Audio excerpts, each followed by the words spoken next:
Okay, so in this lecture we're going to be talking about medical cannabis treatment, and the subheading for this is can we believe the hype? I think you've all heard a lot about this in the popular press.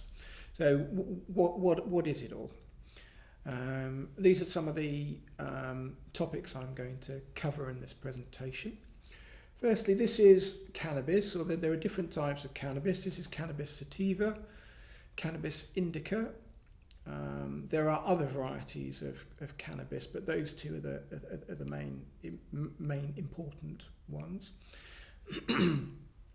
Okay, the cannabis plant itself contains over 100 cannabinoids.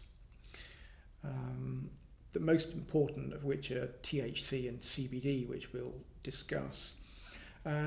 This is Cannabis Hemp that you may have heard about. So Cannabis Hemp is a very fast growing plant, and it's been used for a very long time to be spun into fibre for ropes and clothing, etc. What's the difference between hemp and the cannabis that's smoked?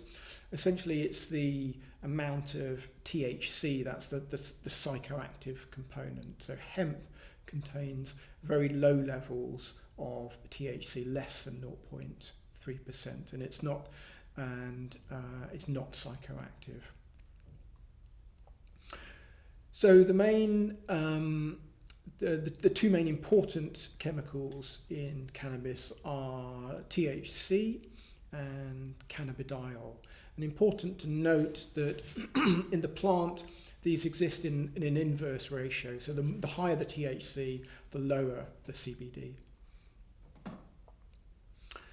What do these drugs act on? They act on the endocannabinoid system. So this is a biological system within us responsible for regulating sleep, appetite, stress and pain, as well as having a wide range of other functions. You can see here in the diagram there are CB1 receptors, which are predominantly in the central nervous system, and CB2 receptors, which exist in organ systems throughout the body. So the endocannabinoid system affects the body as a whole and lots of different systems. The body has its own endogenous ligands, so anandamide and 2-AG act on the CB1 and CB2 receptors. Anandamide, the term comes from ananda, a Sanskrit word for bliss. So that's where the name derives from. So why are we hearing a lot about medical cannabis now? Mainly for this reason. The use of medical cannabis was made legal in November 2018, provided it is prescribed by a medical specialist with regard to current evidence and guidelines in reference to a particular diagnosis. Medical cannabis can be used for symptom relief in a huge variety of disorders. It is used when other treatments have not been successful. So this is not a first-line treatment, it tends to be more like a third-line treatment. So examples of indications are chronic pain conditions, fibromyalgia. Chronic pain conditions, we know that opiates tend to be ineffective in the long term. Anxiety disorders broadly, the neuroses broadly, insomnia and GI disorders, so both the functional, such as irritable bowel syndrome and inflammatory bowel disease. You may well have heard a lot about CBD oil, and you may have had patients asking you about CBD oil. So what is the difference between medical cannabis products and CBD oil that you can buy in shops or online. Some of the main differences is that CBD oils are from industrial hemp, not from the cannabis plants, and industrial hemp contains virtually no, or certainly less than 0.2% of THC. And importantly, these products vary in cost and quality. So certain of the products that are available on the high street are, I would not recommend.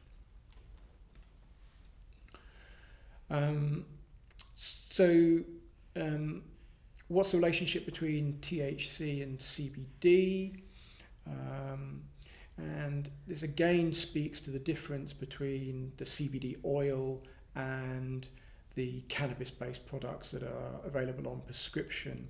So the prescribed CBD products include the whole plant, so a combination of THC and CBD, and it's known that this is far more effective than just using the individual component, and this is known as the entourage effect. It makes sense. The plant is grown with these two chemicals, so it doesn't make a great deal of sense to use them individually. There are lots of there are many medical cannabis treatments available with varying ratios of THC and CBD, depending on the particular condition and symptoms. How do you dose and how do you prescribe? Generally, it is start low and go slow.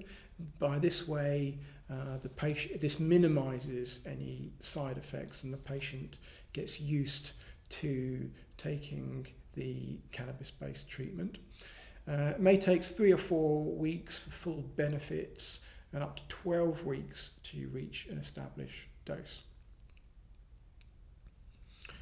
So how is it taken? So the oils can be taken under the tongue or in capsules. It can be used in topical creams, and there are also dried flower. It's essentially weed. But dried flower is probably a better term for it. So this is plant-based material which is used in vaping. So certainly no doctor is going to encourage smoking. Mostly it is, certainly in this country, it is the sublingual or the oral preparation. In the States, where cannabis-based treatment has been used for 4 or 5 years, vaping is also quite common, less so in this country. Vaping is used for breakthrough pain because the onset of action is a lot quicker.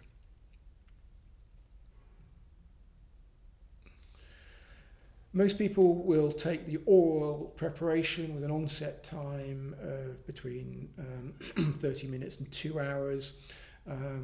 These are usually taken usually 3 times daily, so to give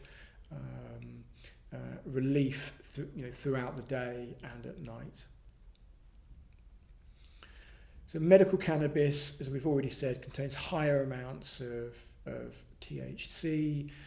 There will be a small risk of dependence, but experience has shown that the risk is far lower than with opioids, benzodiazepine, and the gabapentin.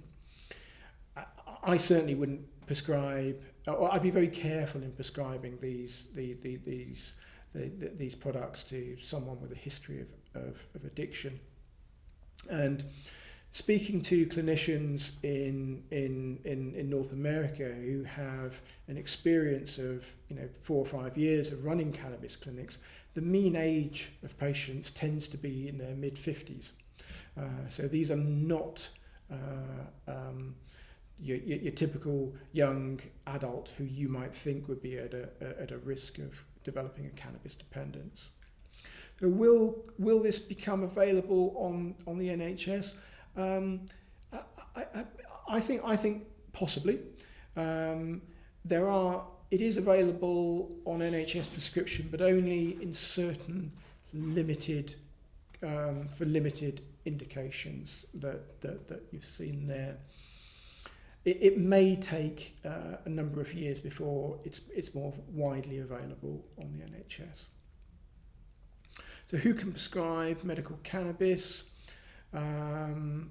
It needs to be initiated by a consultant who has expertise in the use of prescribing medical cannabis and the management of chronic conditions.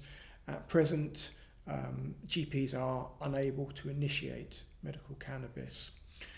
So locally, as far as I know, I am the only consultant who prescribes medical cannabis, but there are other cannabis clinics throughout the country, particularly in Birmingham and in London. There are a range of products available, and here you can see the difference between the ratios. So there is the CBD oil, which contains around 1% of THC, increasing up to 2 to 25 ratios, and then the higher ratios of THC tend to be used for chronic pain conditions.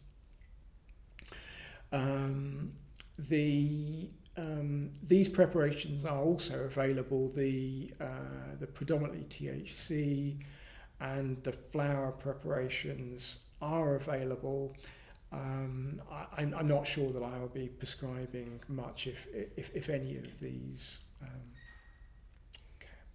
So here is, I like in my lectures to give some feedback from patients. So a friend of mine, Max, is a pharmacist who's been recommending CBD oil to his customers for a long time, and this is some great customer feedback from a lady who's talking about using CBD oil with her husband for hip replacements, and he was prescribed huge amounts of oxycodone. The side effects were dreadful. Now developed lower back pain, but refused to go back onto the opiates.